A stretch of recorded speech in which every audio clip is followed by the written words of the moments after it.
Many thanks for joining us. This, of course, is Politics HQ. We apologize for starting a little behind schedule. These are the stories that made the headlines for us. Samuel Anyanwu, the former National Secretary of the People's Democratic Party, has asserted that he remains the legitimate holder of the office despite a December 2022 Court of Appeal ruling in favor of Sunday Ude Okoye, who was nominated to replace him after Anyanwu became the PDP's Guber candidate in Imo. Anyanwu, who had previously obtained court injunctions to prevent his removal, filed an appeal and a stay of execution at the Supreme Court, asserting that his position remains valid until December 2025. Let's also tell you that the 2023 Labour Party presidential candidate Peter Obi has called on the federal government to take decisive action to address the escalating insecurity in Nigeria, particularly the rising cases of abductions. In a post on X, Obi expressed concern over the widespread impact of kidnappings, which, according to him, has ravaged some parts or affected some parts and sectors in the nation, which includes agriculture, education, and healthcare. He highlighted the recent abduction of two Reverend sisters, a principal and teacher in Anambra State, and the killing of the manager of College of Nursing Sciences, Ihalia, also in Anambra State. Now, Obi urged the government to use all available security resources to tackle the menace and ensure the safe rescue of those in captivity. He also appealed to criminals to desist from violence, stressing that we must not burn down our only nation with terror and violence. And of course, on the program tonight, this is what we will be looking at. Now, suspected bandits allegedly invade the Southwest, raising urgent concerns about insecurity. Tonight on Politics HQ, Gani Adams, the Aare on Kakanfo of Yorubaland, will share his perspective on this critical issue. Welcome, I am Dapo Adegboye. Let's get some answers.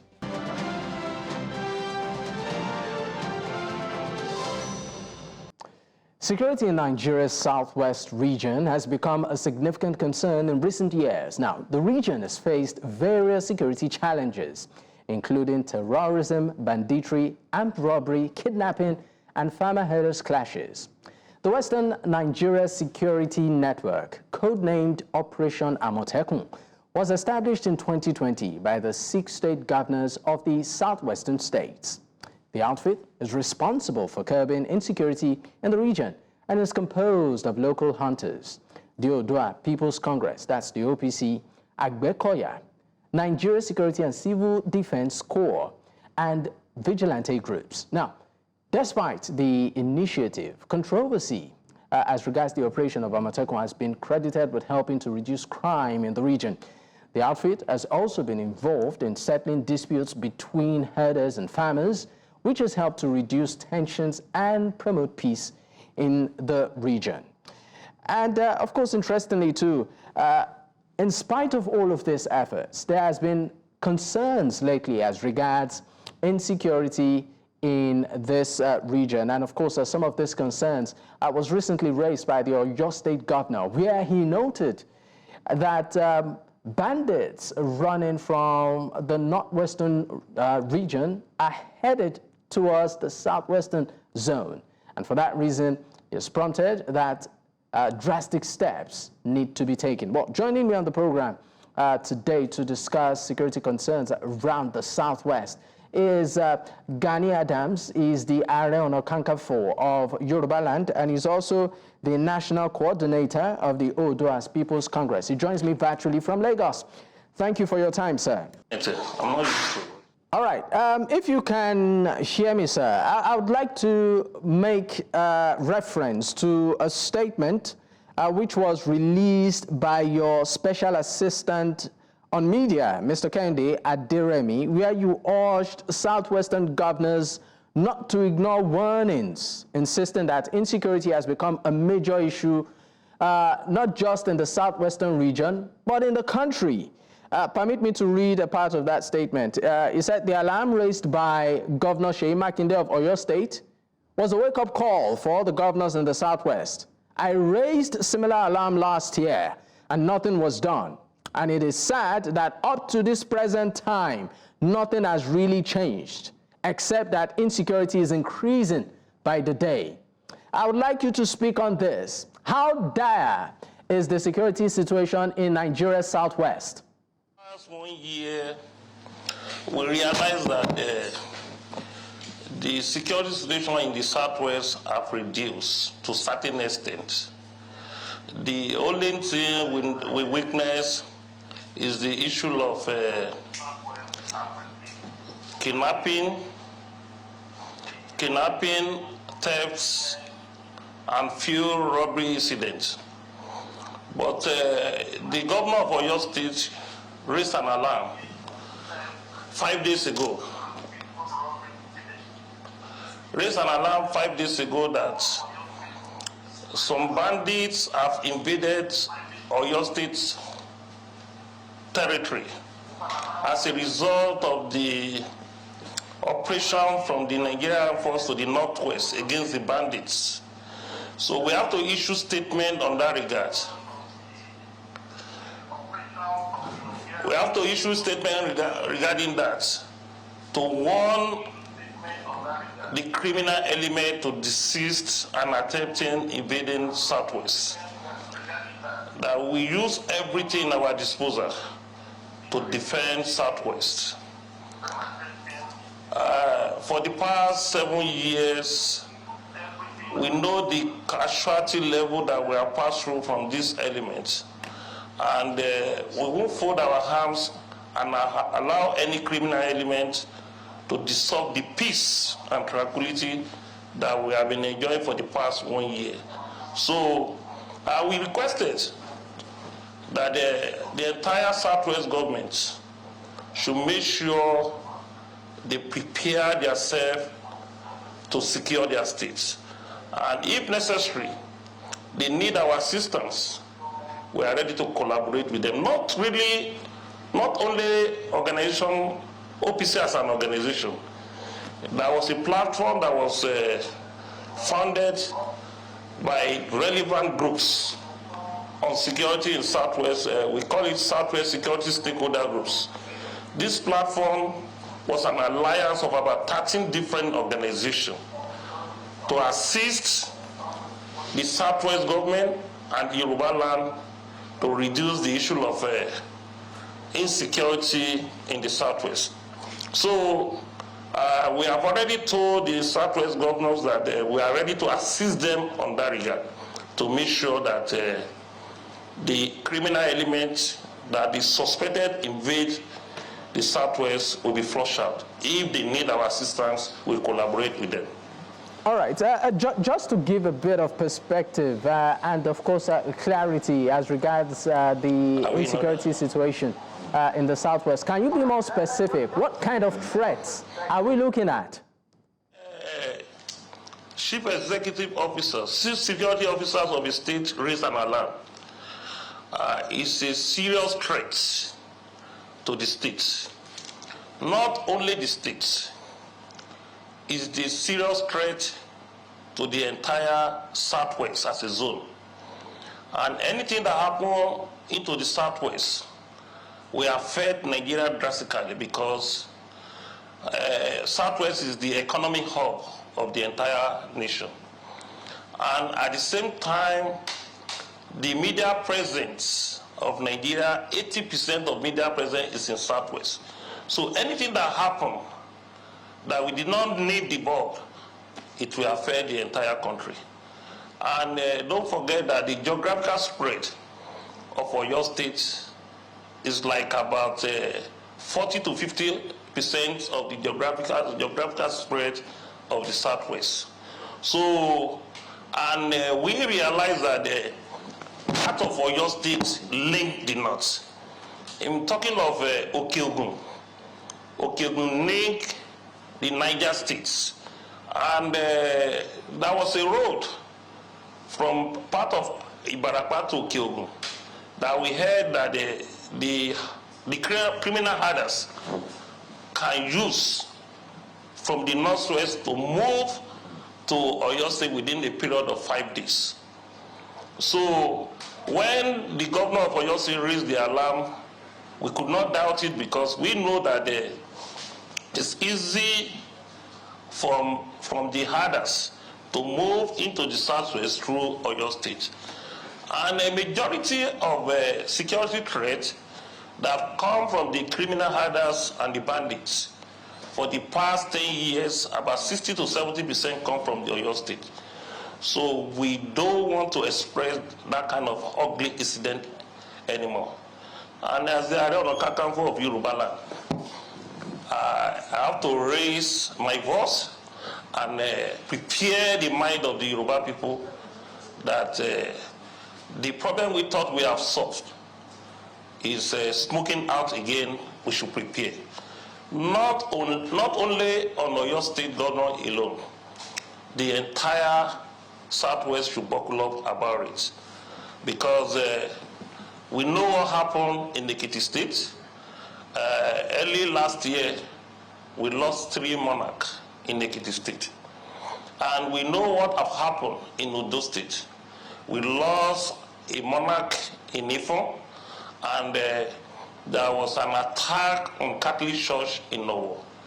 And we know what have happened in Ibarapa, Igogon, Tapa, Aite, the issue of Wakili and the Seriki Fulani of Igogon. What happened in that area that God have used, we have used our position and the government to play it down. So for a whole governor to raise that kind of alarm, we believe it's a security. That was one of the reasons we issued that statement. And we have alerted our followers that they should prepare in that jurisdiction so that we can support the government to make sure we need the public. Okay. Now, aside the issue of, bandits and, of course, terrorists and all of that, are we also looking at threats along tribal, religious, or even political divides here?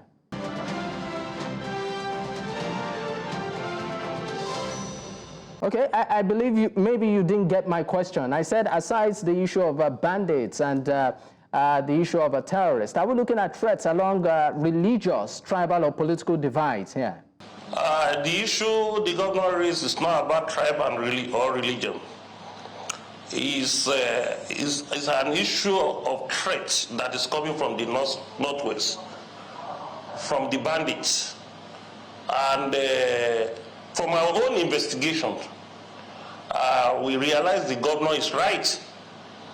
It's not a tribal issue, neither a religion issue.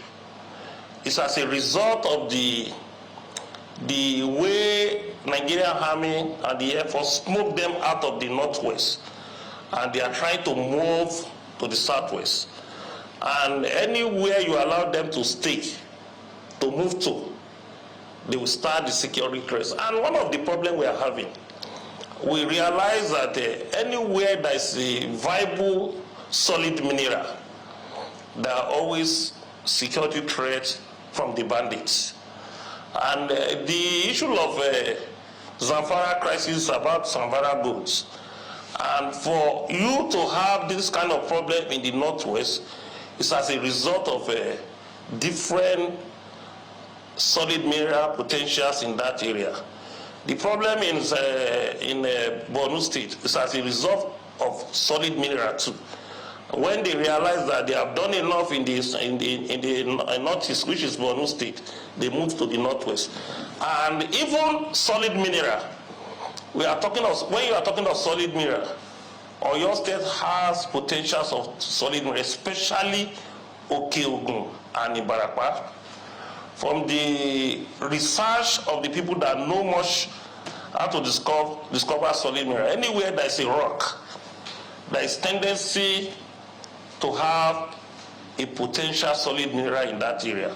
So they realize that if they drove them away from the northwest, the next area they can get solid mineral and cause the security threat is Oyo State, which we believe that we'll try our best to make sure we put them out, or they go back to where they come from.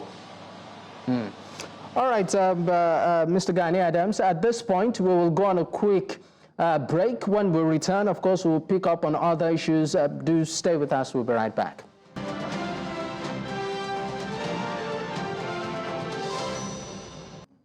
Many thanks for staying with us. This is still Politics HQ on News Central Television, and of course I'm speaking with Chief Gani Adams. He is the National Coordinator of the Oodua Peoples Congress, also the Aare Kakanfo of Yorubaland. He's speaking with me as regards security concerns as pertains to Nigeria's southwestern region. He joins virtually. Thank you for staying with me, sir. Now, let's digress a bit from security concerns and talk about the current administration of President Bola Ahmed Tinubu. Now, sometime last year, September, around September 2024, you did issue a letter, a statement, where you heavily criticized the administration of President Bola Ahmed Tinubu. Permit me to read some of the things that were in that statement. You said, Mr. President, to say the truth without minding whose ox is gnawed, you have really disappointed many Nigerians who thought you were the Messiah they were waiting for. You went further to make reference to the prices of basic things like fuel, where you said that the price of a liter of fuel was less than 200 naira, but today it's more than 1,000 naira. And then in that particular statement, you went further to sort of liken the administration to that of Hitler of Germany. Let me read a part of that for you, where you, of course, did say that, talking about the Fuhrer crushing political opposition, destroyed the economy, and ultimately undermined Germany's democratic structures. When Hitler became history on April 30th, 1945, Germany was in total ruins. And then you went further to say, I hope I am wrong, but I see a linkage between what happened during the ascendancy of Hitler into power and what is happening in Nigeria today. So my question to you is this: have you shifted grounds on this, or do you still think that the administration of President Bola Ahmed Tinubu is still the Messiah? I'm not happy with the situation of economic in Nigeria. I'm not happy with the hardship we are experiencing in Nigeria. I'm not happy the way Naira was floated that now disvalue our currency. I'm not happy the way, Mr. President... Hello, sir, are you there? I think we have a bit of connectivity issues with Chief Gani Adams, but just to do a bit of recap, we are discussing security concerns as raised by the Oyo State Governor in the southwestern region, where he did note that bandits and terrorists have been smoked out of the northwestern region, seem to infiltrate parts of Nigeria's southwest. And of course, he has called that swift decision be taken in that regard. Speaking, of course, on the program this evening is Chief Gani Adams. He is the Aare Kakanfo of Yorubaland and the National Coordinator of the Oodua Peoples Congress. Of course, he has been speaking with me as regards the efforts their group is making to not just alert, but also frantically prevent this situation of insecurity and, of course, the infiltration of these bandits.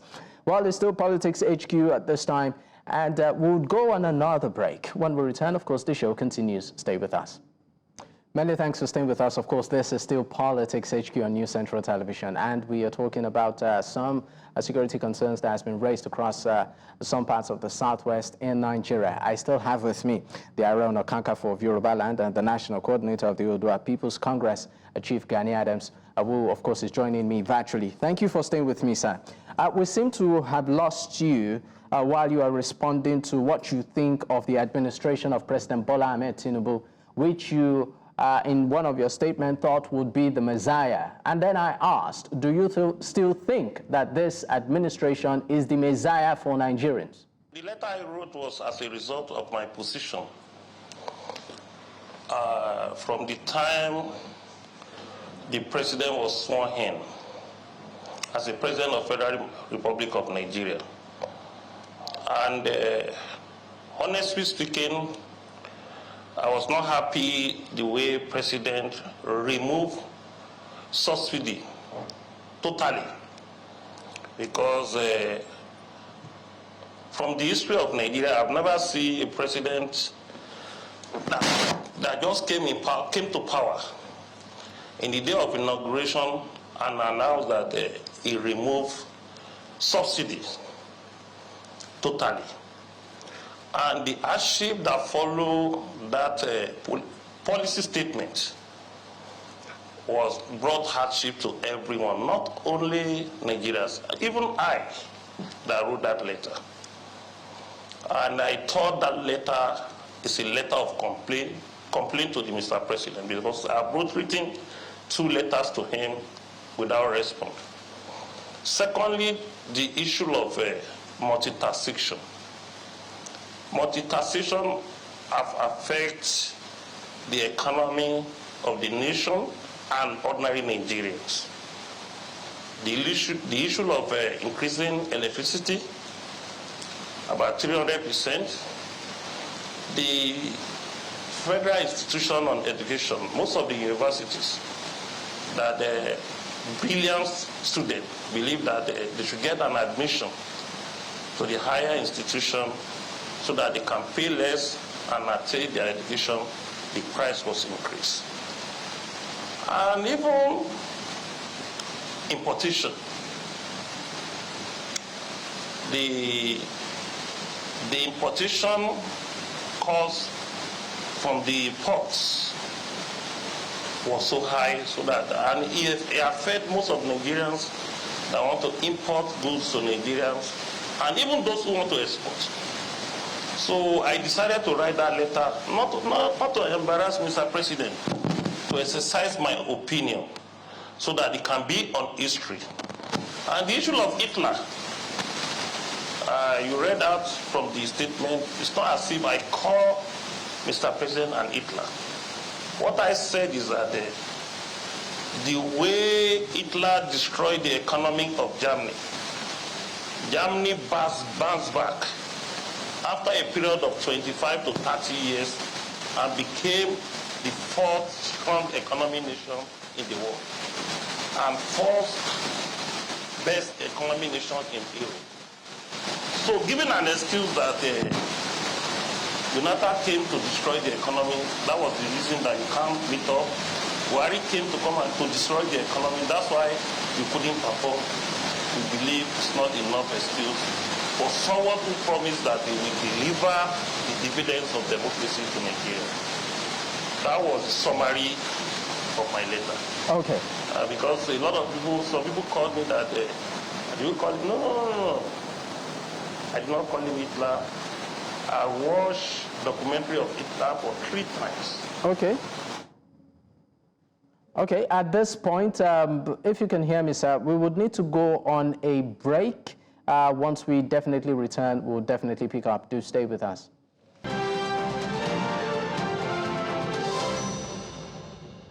Many thanks for staying with us. Of course, it's still Politics HQ on News Central Television, and we are discussing security concerns being raised in some parts of Nigeria's southwestern region, where the governor of Oyo State, Seyi Makinde, did raise an alarm. Now, speaking with us this evening is Chief Gani Adams. He is the Aare Kakanfo of Yorubaland and the national coordinator of the Oodua Peoples Congress. He joins virtually. Thank you for staying with me, sir.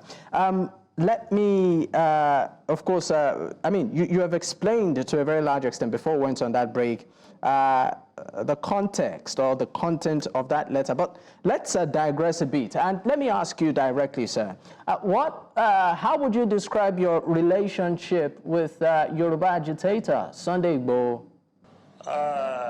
You can resolve issues in court. That does not mean you are enemy within the 2 personalities. When there's an issue that you can't resolve through communication, the court will interpret and resolve it for you. Don't forget, the issue of libel is a civil case. When you say, I said anything that affects your image, you can go to court and I will defend myself.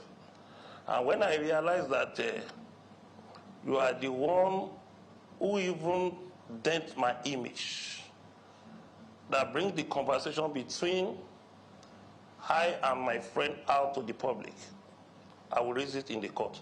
And that does not mean we should be a total enemy. I'll give a very good example.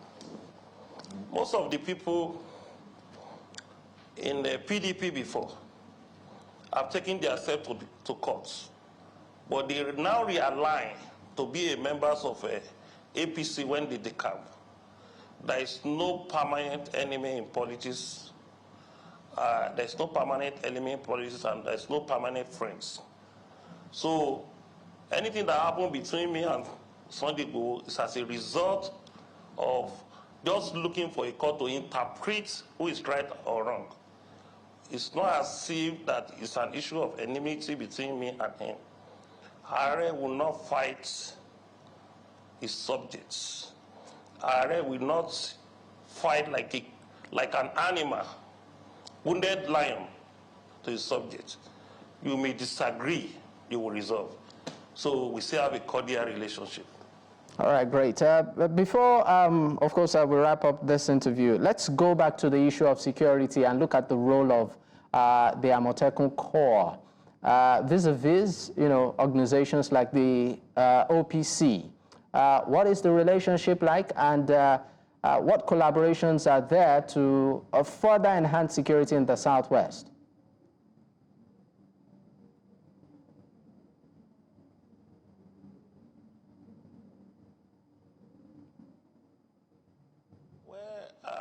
I was one of the people that raised an alarm that led to the formation of Amotekun. Precisely, I was the one that wrote the letter that gave back to the Southwest Security Summit. From that summit, 29-man of committee was established, and that committee gave back to Amotekun. So, and most of the cadres that was recruited to Amotekun are my members of Oodua Peoples Congress. Not only my members of Oodua Peoples Congress. So definitely, there is no way you can differentiate OPC and Aare or Kakanfo from Amotekun. And when you see one of the instruments of office given to me, when I was installed in 2019, it's as a result of the clots of Amotekun. So, Aare historical background involved in the garment of Amotekun and one of the activities of Amotekun. So that was one of the reasons that any conference we hold, I always raise voice for the support of Amotekun, that the government should empower them more to complement the effort of the federal security agencies. And from the establishment of Amotekun, it have reduced security threat of Oyo State and Ondo State. Now, the Amotekun of Osun is not strong enough. The governor of Osun State have tried to build their own state Amotekun. The Ekiti is trying to repackage and build their own state Amotekun. Likewise, we are appealing to Ogun State and to make sure they boost their Amotekun in their state. But Lagos State have not joined out of the 6 Southwest states. And Lagos State have their own security challenge too. We have appealed to them in different fora that they should build their Amotekun to complement the federal security. If Lagos State government inject just 10% of the money they inject to the federal security on the state, they will have the best Amotekun in the state. If you are a chief security officer of your state, and if you don't have total control, 100% total control of your security, the chief security just reflects in the constitution, you are not the chief security of that state. And like Oyo State, they are enjoying the activities of Amotekun. It's one of the content that they use as a political gain in their state. Likewise, Ondo State. And if you remember, Oyo State share boundary with the northern states. Okay. They share boundary with Kwara, Niger, and even Benin Republic in more than 5 different borders. Ondo State share boundary with Kogi, Edo, Ogun, Osun State. So those states know the potentials of making sure injecting their resources to build a strong cadres of Amotekun in their state.